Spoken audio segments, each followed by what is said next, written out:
এই কিছুদিন আগে একটা নতুন টিউশনি পেলাম। স্টুডেন্ট ছিল, এখন ছাত্রী। তো 15 জন তার বাসায় গেলাম, আমি বসলাম, সে আমার সামনে বসলো। এর সাথে দেখি তার বাবা। তিনি বললেন, বাবা দুটো প্রশ্ন করি। আমি বললাম, করেন আঙ্কেল, সমস্যা নেই। তিনি বললেন, কোথায় পড়েছি, কী নিয়ে পড়েছি। আমি বললাম, তিনি বললেন, আচ্ছা বিয়ে করেছো। আমি বললাম, না আঙ্কেল, এখনো করিনি। তিনি বললেন, কেন করোনি। আমি বললাম, আঙ্কেল করবো, কয়েকদিন পর করবো। তিনি আবার বললো, কোনো সমস্যা আছে বাবা, কেন করছো না, বয়স তো হয়েছে। আমি বললাম, করবো আঙ্কেল, খুব শীঘ্রই করবো। তিনি বললাম, করে ফেলো।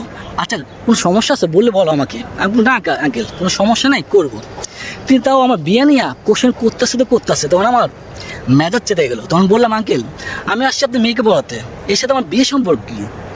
তিনি বললেন, বাবা আছে অনেক সম্পর্ক আছে, আমার মেয়ে দেখে শুনতে ভালোই আছে। কয়েকদিন পর দেখা গেলো তুমি আমার মেয়ের সাথে প্রেম করা শুরু করলাম। এই কয়েকদিন পর আমার মেয়েকে নিয়ে ভেগে বিয়ে করে ফেললাম। আর এর কিছুদিন পর দেখা গেলো আমার সহায় সম্পদ যা আছে সবই নিয়ে গেলাম। তার চেয়ে ভালো বাবা তোমার আগামীকাল থেকে আসা দরকার নেই, আমার মেয়েকে তোমার কাছে পড়াবো না। কি একটা যুগ আসলো, এখন টিউশন করাতে হলেও আগে বিয়ে করতে হবে।